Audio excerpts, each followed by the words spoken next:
Hello and welcome to Undivided. Thank you for being here. I'm Brandi Kruse. Thank you for your continuing commitment to give common sense a comeback. A lot to get to today. Of course, we're going to talk about the indictment of former President Donald Trump. My sister is, hello, Miranda. She's off camera, but she's in studio for a live edition of Florida Report. We're going to talk about how Ron DeSantis is factoring into all of this, and is Trump at Mar-a-Lago or not? So we'll also discuss that angle of this story. Also, our friend Jonathan Cho, he needs to be careful, okay? And I keep telling him that like I'm his mother, even though I'm like 10 years younger than him. But, you know, he's always out and he's, covering the homeless crisis. Well, some guy threatened to kill him with a baseball bat, and that guy got arrested by SPD. And so we're going to talk a little bit about that story and how it was covered by the local media, because there's an interesting angle in there. I also, if you watched, we did our regular monthly live Q&A for subscribers earlier in the day. So subscribers will know this, but for those of you who are not subscribers, why aren't you? No, I'm kidding. We still love you. But you would have missed this. And so I want to share with you that starting Monday, we're expanding the show. So starting Monday, the show will now be live at noon, Monday, Tuesday, Wednesday, Thursdays. And so it's going to be a lot of fun, different sort of way to consume the show. So you can watch the show live. If you listen on podcast, it'll still go to podcast after the live airing. So you can still listen to it later in the day. But it will air live across all platforms: Facebook, YouTube, Patreon, locals, 4 days a week.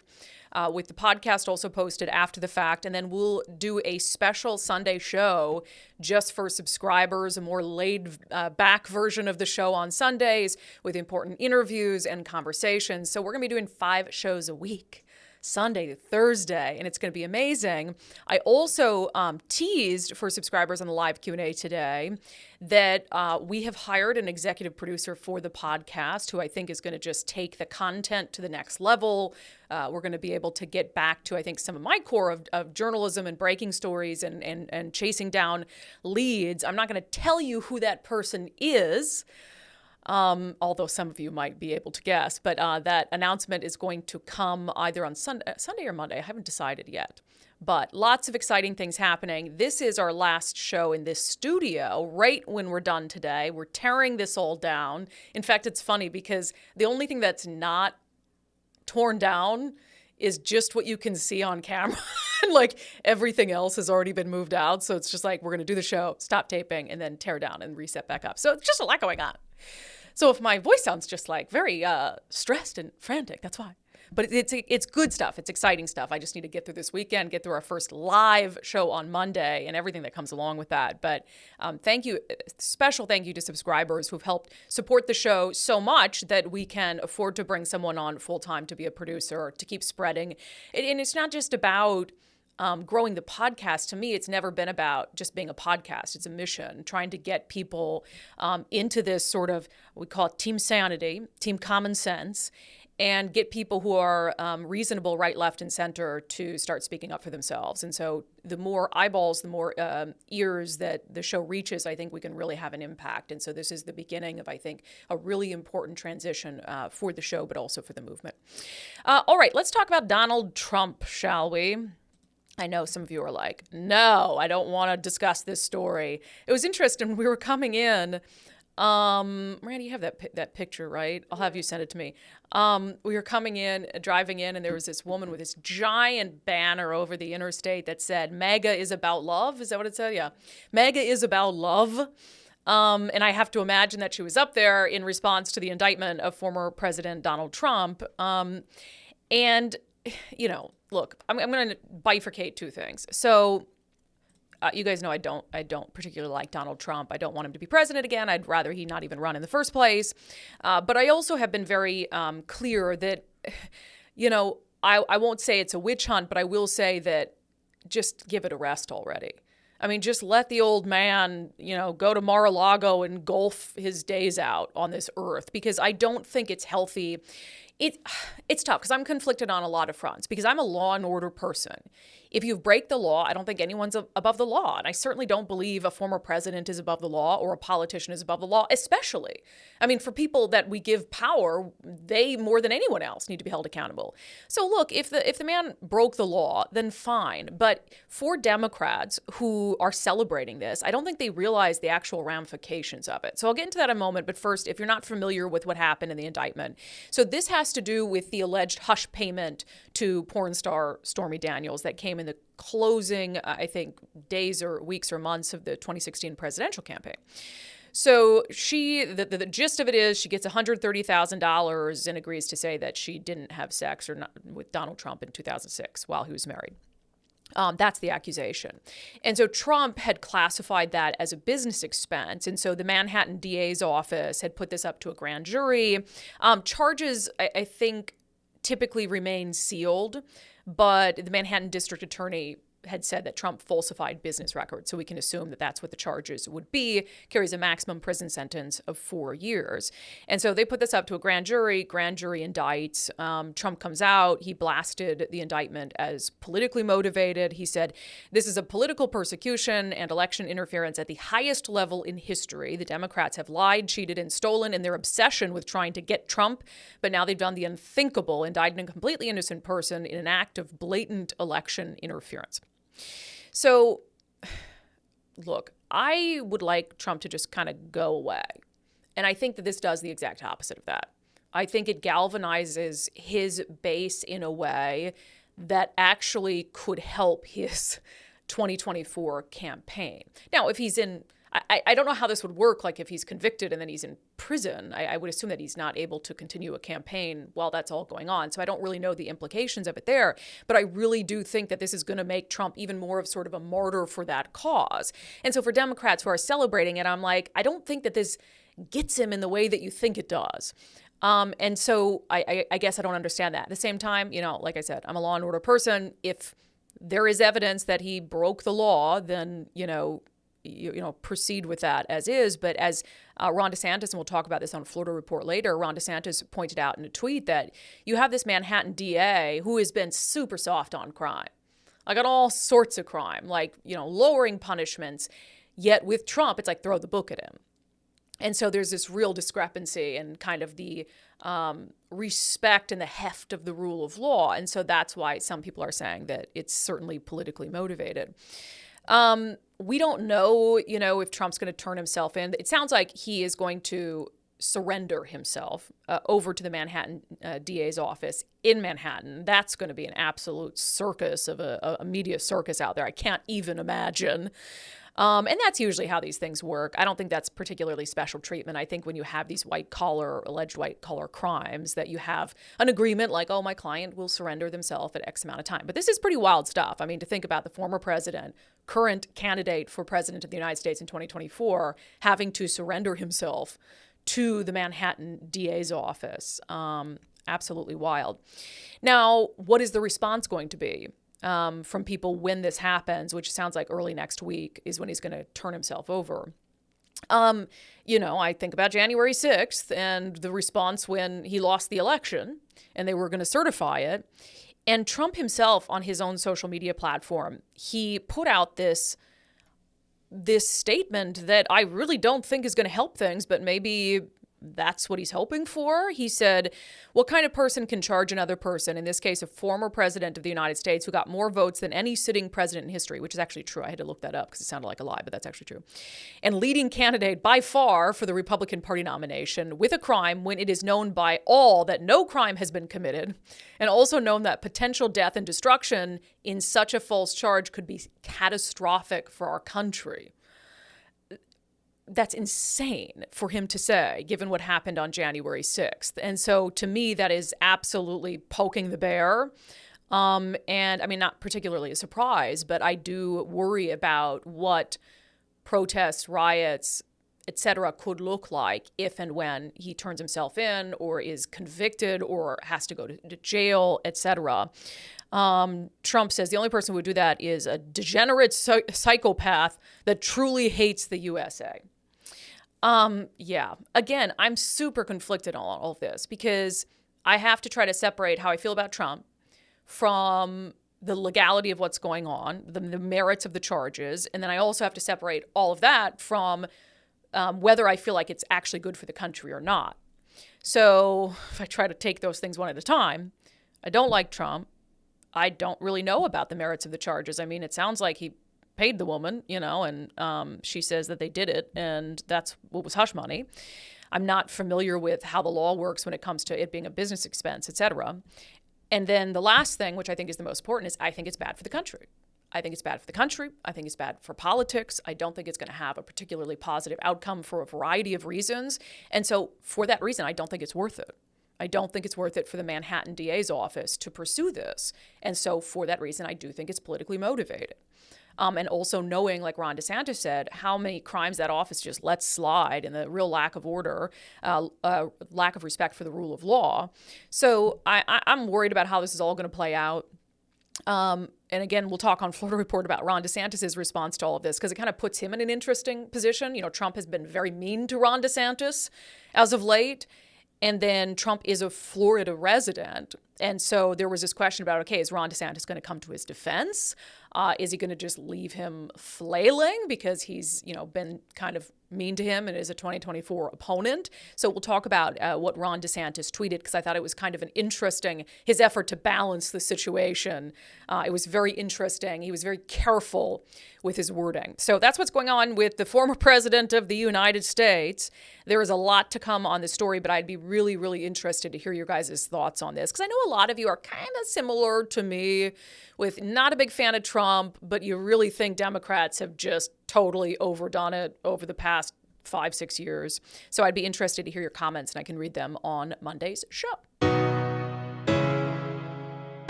Man, I got to talk about our friend Jonathan Cho again. So, look, I think Jonathan does great work, and I consider him a friend. After he left Como, we've been in touch a lot. We've had him on a lot, et cetera. I've been, like I said, his defender-in-chief as he gets cut out of these media press conferences, which I have a public disclosure request pending on that topic, which I hope is going to be very fruitful. I'm scheduled to get it next week, so I'll have to follow up on that story.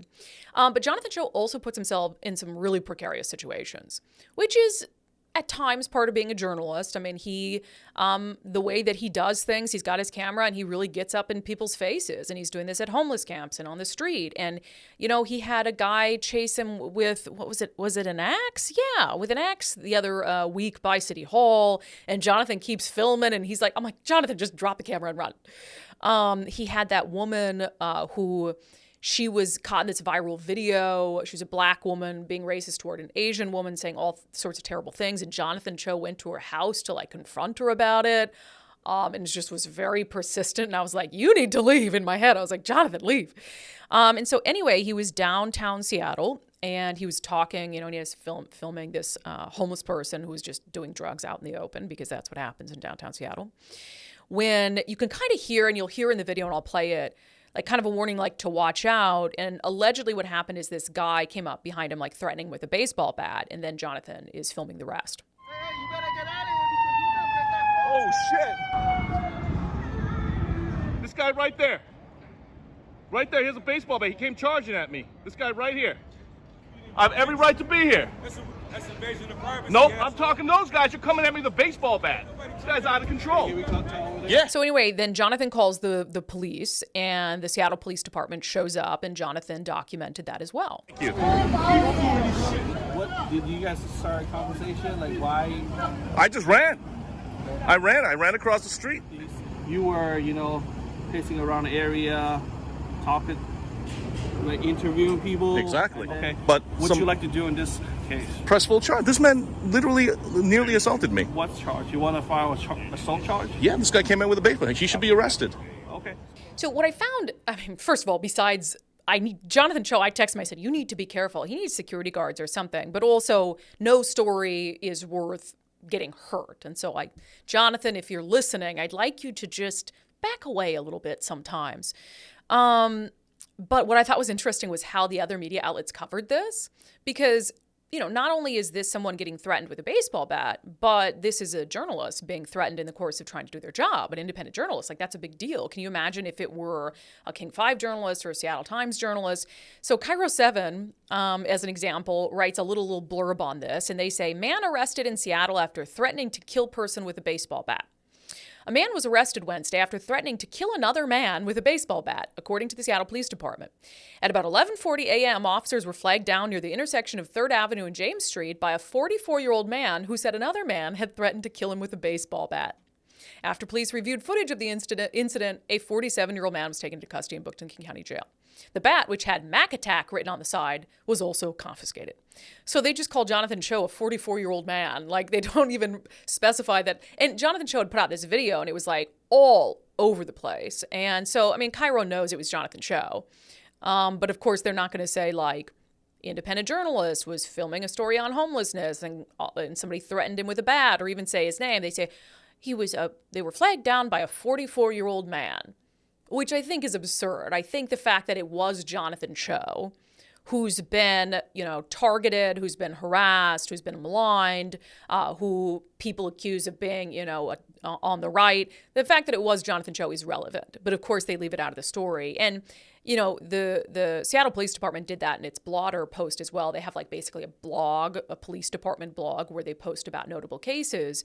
And they also just said it was a 44-year-old male victim. So that could have just been Cairo 7 just pulling it from the blotter. And just justifying it that way. But look, I mean, it was Jonathan Cho. I think that's relevant. I think it's relevant that they left that detail out. And we'll see what happens with this case. But that guy had a warrant, booked into jail. The Mac Attack bat, however, is off the streets. So that's good news. So I try to watch pertinent hearings that are going on in Olympia. Obviously, I'm not going to be able to watch every single hearing, every legislative session, but this clip was sent to me by someone who thankfully was watching it. And it was the committee meeting for Senate Ways and Means.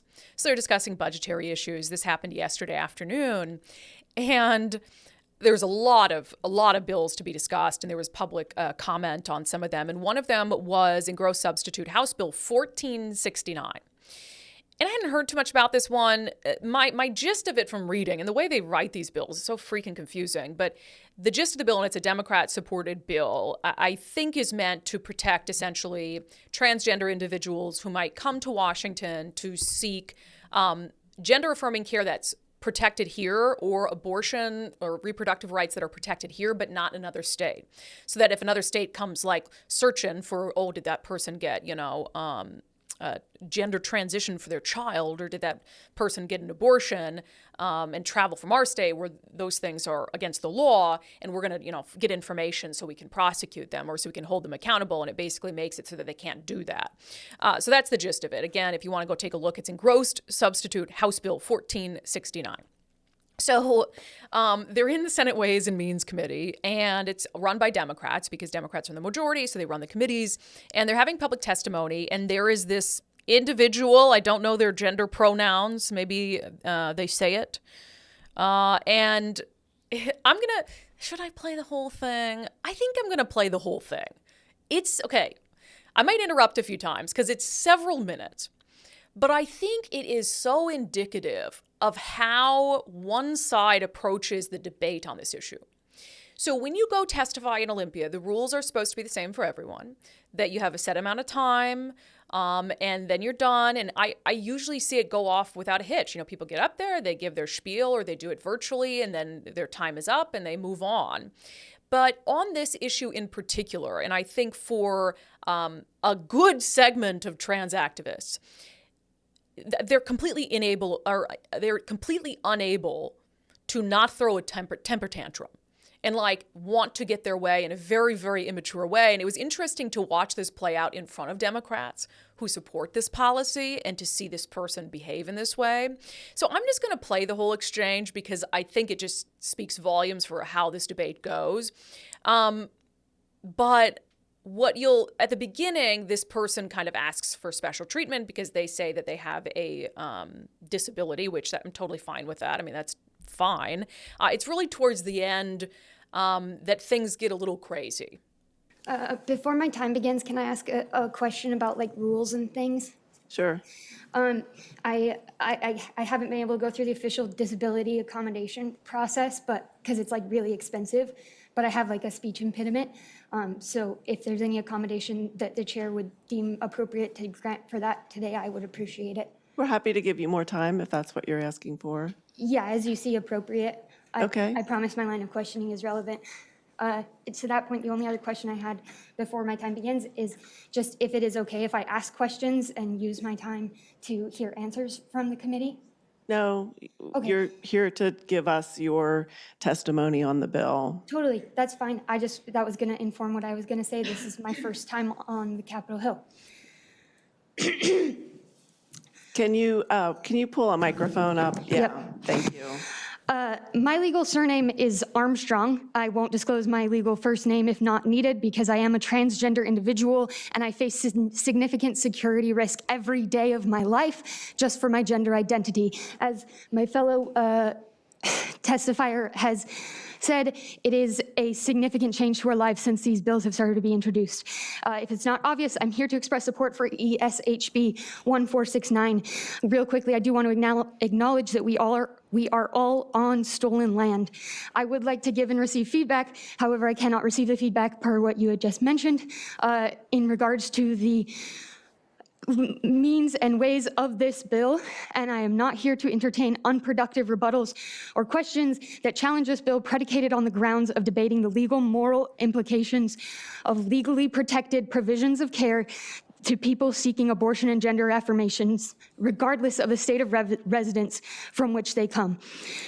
So to that point, all of the people who have spoken previously that oppose this bill had very little to say as to the monetary aspect of the bill, but predicated their arguments on legal or moral grounds. Furthermore, my own personal research, which I will happily follow up with post hearing, shows that each of those three individuals, or four, I may have lost count, I'm a bit flustered, have significant ties to right-wing hate organizations and are likely not acting in good faith as people that want to express real community support for what they have said here today.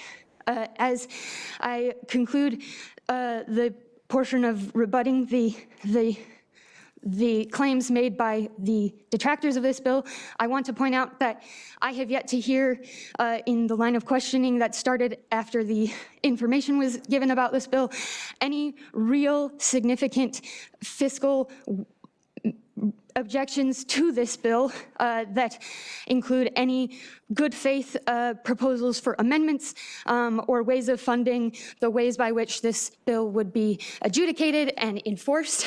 The reality is that based on the 5 hours I've sat here as I've missed an entire day of work at my own personal expense and paid gas money to get here, the people that are silent in the lack of support for this bill are noticeably not here despite significant personal sacrifice that I came to say. There are a lot of ways that we can fund this bill. It is a Ways and Means Committee meeting, so if anyone had anything to say in significant amount in regards to the ways or means of funding this bill and enforcing it, then I would happily have addressed those rebuttals, but I heard none.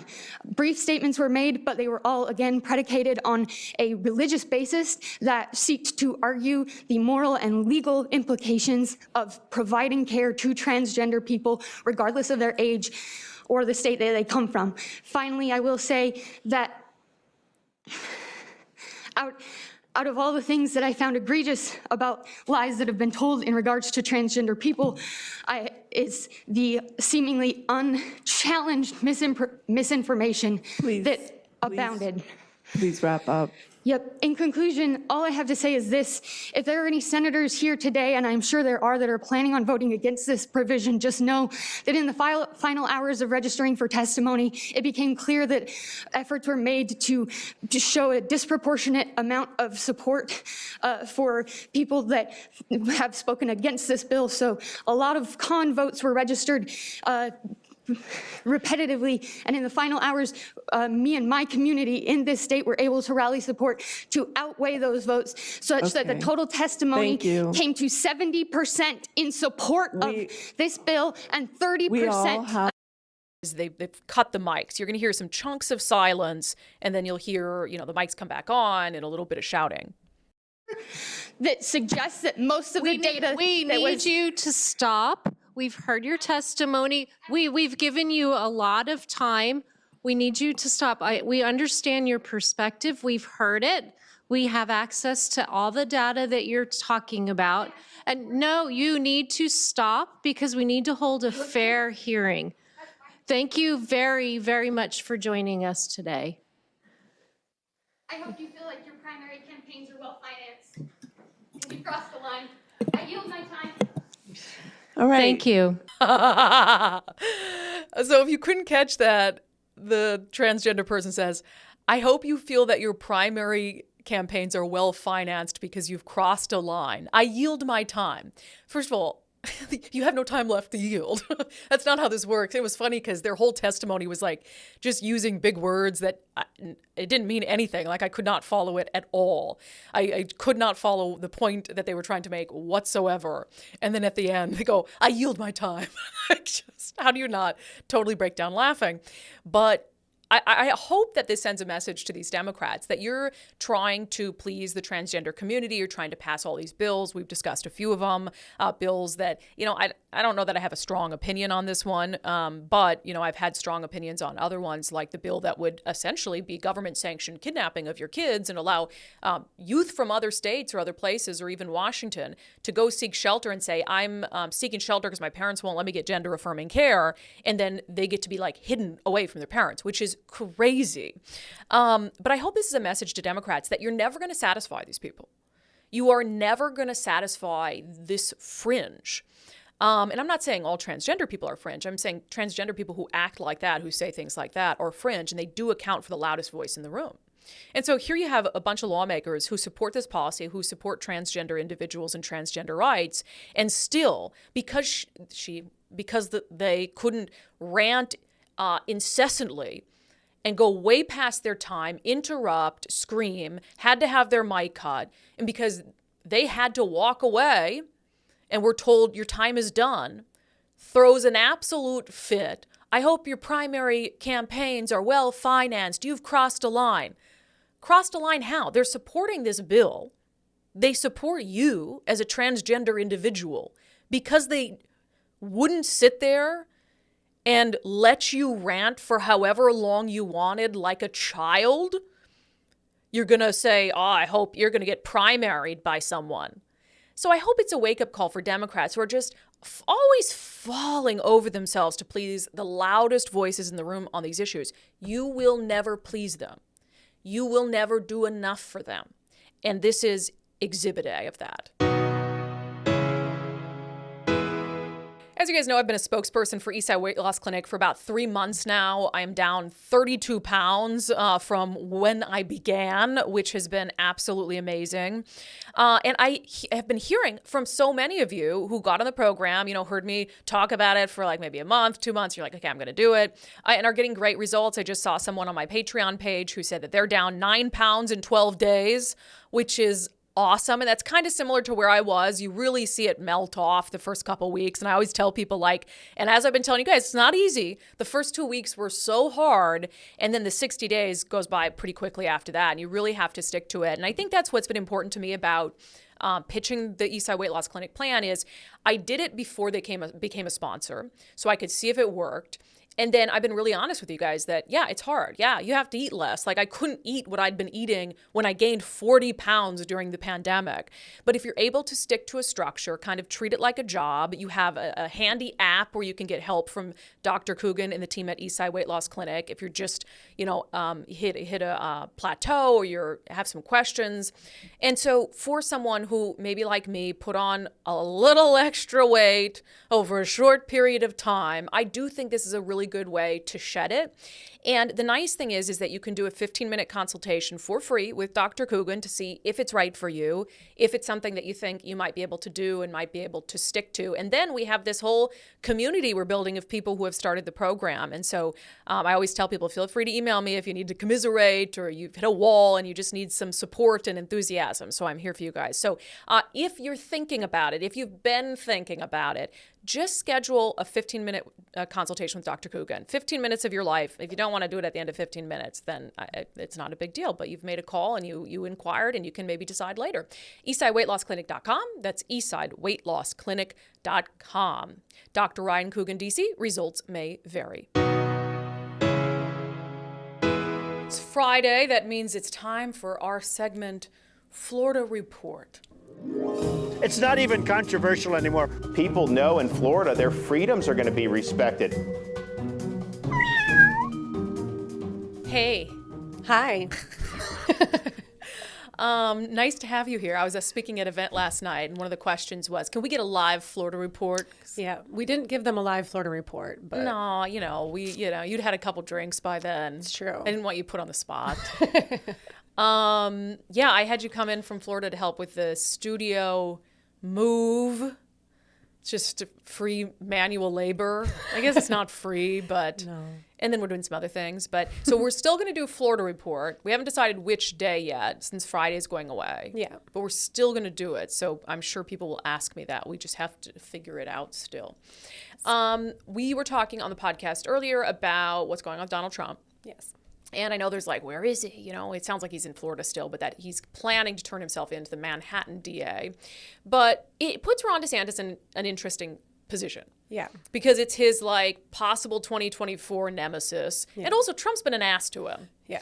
And so he could like dance on his grave, news of his indictment.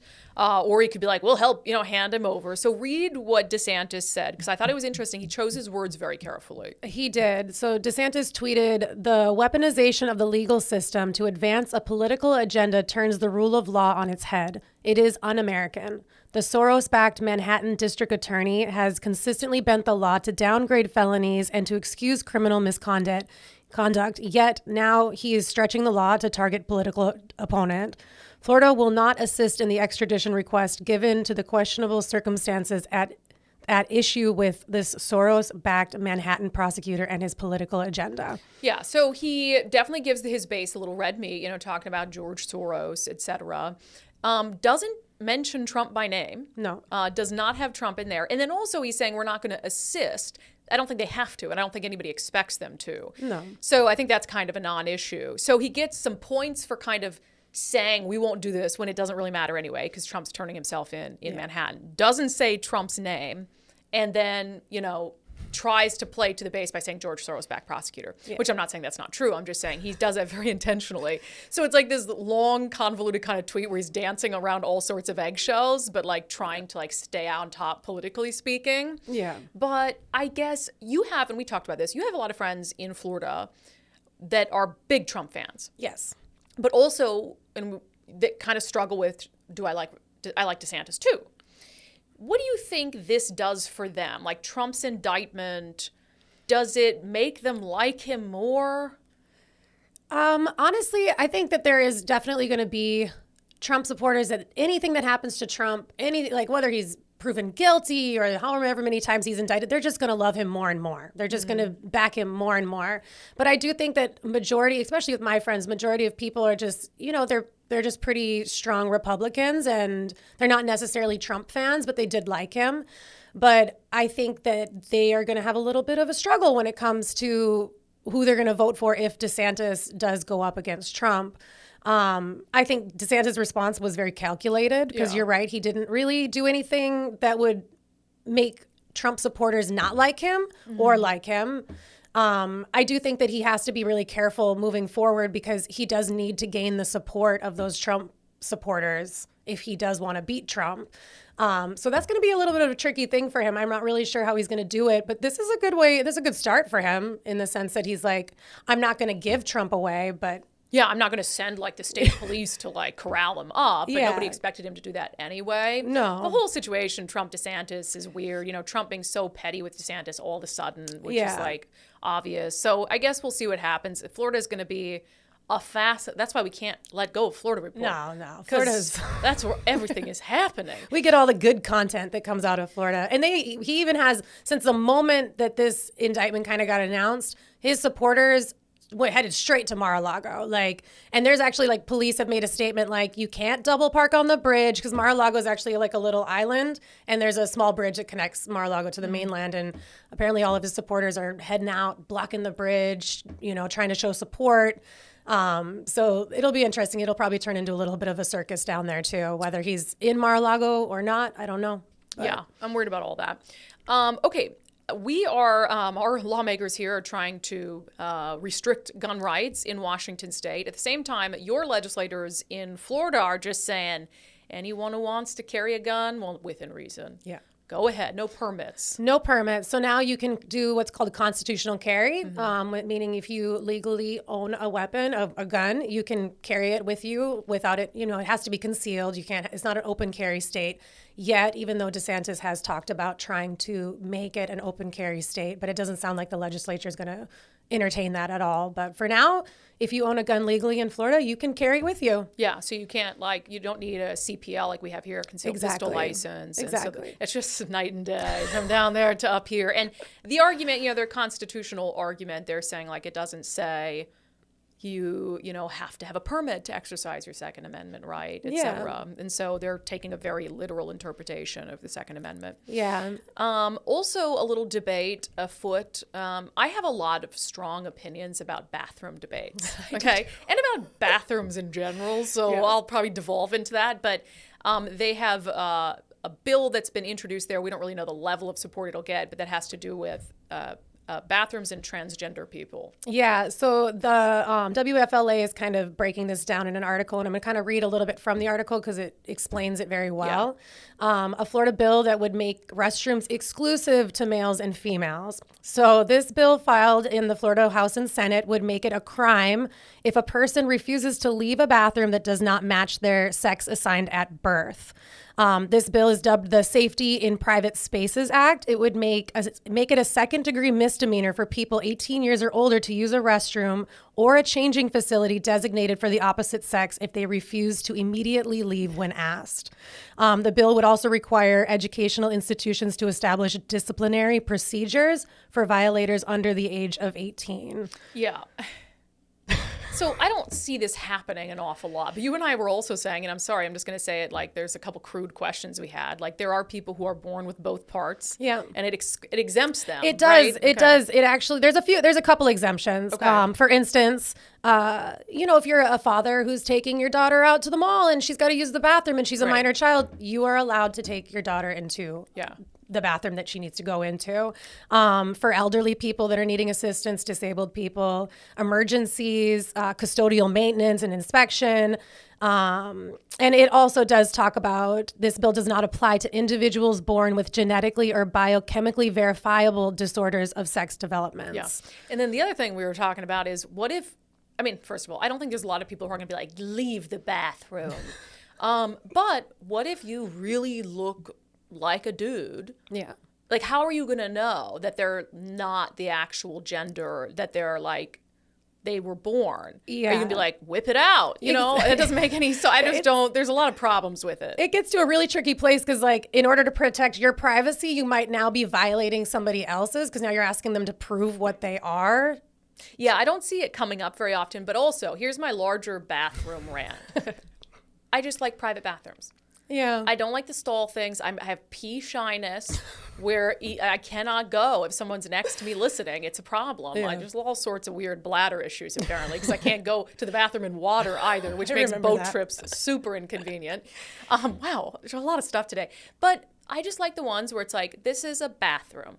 Yeah. Whether you're a man, woman, disabled, whatever it is, this is a bathroom. You may use it. Yeah. And it's I know it's not feasible to put that in absolutely everywhere, but I think where it makes sense, just do it. I'm getting a phone call. No, it's true. And so I just prefer private bathrooms anyway. That's why we never have to fight about bathrooms. It's true. And honestly, when you go to most public spaces, like a gas station or something like that, there's usually just one bathroom. It's for anybody that's got to use it. And you get your time in there and you lock the door and then you have your privacy and then you get to leave. You don't And have I to worry think about pee shyness. You don't No. have to worry about wondering if someone has one part or another or Yeah. both or none. It's just... Yeah, I'm not really sure what this is all about. I think this is just another Culture. thing to try to keep this conversation in the space of debate for everybody.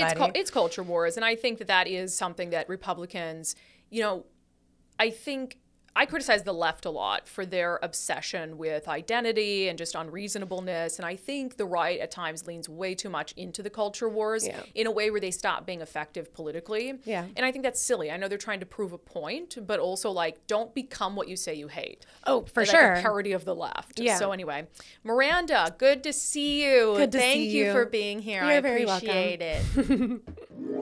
It's not even controversial anymore. People know in Florida their freedoms are going to be respected. All right, we're going to end the show with some of your comments about the shooting in Nashville at the private Christian school. And specifically on the show on Wednesday, I talked about the fact that the shooter was transgender. And, how I feel like there were some people really, really globbing onto that because it's a convenient political talking point on the right. And I'm not saying that I'm not willing to have the conversation about transgenderism, mental health issues that might come along with that. I just think it's a little narrow-minded because kids of all kinds, and I know this person was 28, but that's a relatively young human being. We've seen all sorts of people commit mass shootings. And so, there was sort of this segment of the right on the internet that's like, oh, they did it because they're transgender and transgender people are dangerous. It's like, well, yeah, so are straight people and black people and white people and all sorts of people who've committed atrocities. And I think it distracts from the bigger picture of our kids are just not well. We've got kids that are depressed. They can't form interpersonal relationships because they're stuck on their phones and their devices, and they're living in these complete fantasy lands. And they've just been held like fragile little eggs their whole life and shielded from any sort of criticism or bullying. And they can't deal with it, and they're lashing out. So I think we have an issue with the youth and the next generation that doesn't include issues related to transgenderism, sure. But we can't just narrow in on that because it's a convenient political talking point. But I wanted to see what you guys had to say. Y wrote on Patreon, I absolutely hate that when any violent crime is committed, the focus is on the perpetrator. We hear their names and see their faces over and over, but never much about the victims or the heroes. Same for police. The media talk over and over about their failures. Pointing out failings is important to improve in the future, but never talk much about their heroism and success either. I'm sick of anyone turning these tragedies into political issues. Wish we could just come together to grieve, mourn, and rally around those who are affected. Yeah, and we completely lack the capacity to do that as a country. I will say, though, and we talked about it on the show on Wednesday, the police acted masterfully there in their response, and it was kind of this redemption for law enforcement after Uvalde, which was a complete and utter failure and an embarrassment for law enforcement. E wrote on Patreon, Twitter said it has taken down thousands of tweets promoting a trans day of vengeance scheduled to occur Saturday in D.C. And that's interesting. And I do agree with Twitter removing tweets that are advocating for or planning acts of violence. Totally agree. But Twitter went a little too far because it was actually suspending and blocking the accounts of some members of the media who were tweeting about this trans day of vengeance. And so, and even Ben Shapiro had tagged Elon Musk on Twitter and said, hey, I'm sure that Twitter didn't mean to do this. We're trying to raise awareness for the fact that people are planning this horrible day of vengeance, and we ought to be able to report on that as people in the media without our accounts being suspended. So that was interesting. But, it's like probably some just algorithm taking things down based on words. So I'm sure it wasn't intentional, but if it was, that's a problem. Let's see. Kyle commented on my opinion that, about how relevant the fact that the shooter was transgender is. Kyle wrote, well, I do think many folks are jumping to conclusions based on a smattering of facts and should be careful. I do think that a discussion of the shooter being transgender is warranted. Law-abiding firearm owners are told time and time again they should welcome common sense regulation like red flag laws, but people shy away from discussing the fact that transgender people have a suicide rate 19 times higher than the rest of the population. I don't have the data to fact check that in the moment. I know it's higher, but I don't know if it's 19 times higher. He writes, I believe it's at least worth discussing, especially since so many more kids are identifying as trans or non-binary than before. Is it really healthy to be exposing children to material that puts them at much higher risk for mental health issues.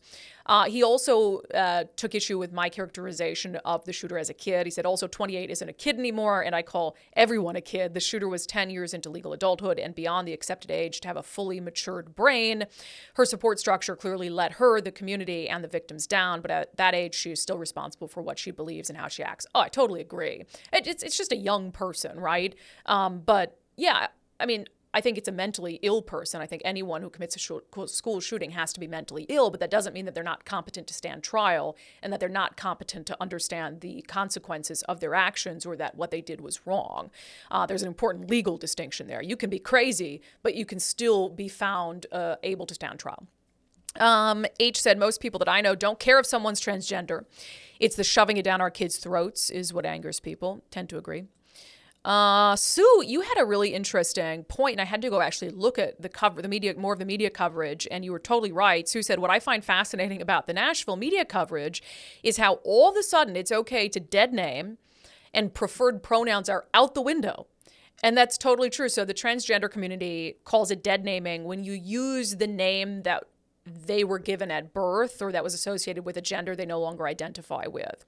But the media was doing that. They were dead naming all over the place and weren't sticking to, I think, their preferred pronouns, but they were saying her, which, to be honest, it's a murderer. I really don't care if anyone's offended by them being dead named or their wrong pronouns. Like, they're dead and they killed children and adults, innocent adults. And so, but it is interesting how the media is like, oh, you can't do that. But in this case, it's fine. So, little interesting point. All right. As I said, this is actually the last time we're doing a Friday show, which is kind of sad, but I kind of like it. I mean, Friday shows is tough, I think, for people on Fridays that are just jumping into their weekend to make an hour of time. And so I think adding shows, moving Sunday to Thursday with the Sunday show being exclusive for subscribers, more of a long format kind of chill show, I think is going to be good. And so we will, for non-subscribers, well, for everyone, the first show of this kind of revamped lineup is going to happen on Monday at noon. We wanted to do it a little earlier in the day so that people who listen to the podcast can listen on their drive home and it's up by then. And so as opposed to posting it in the evening, we're going to do it live.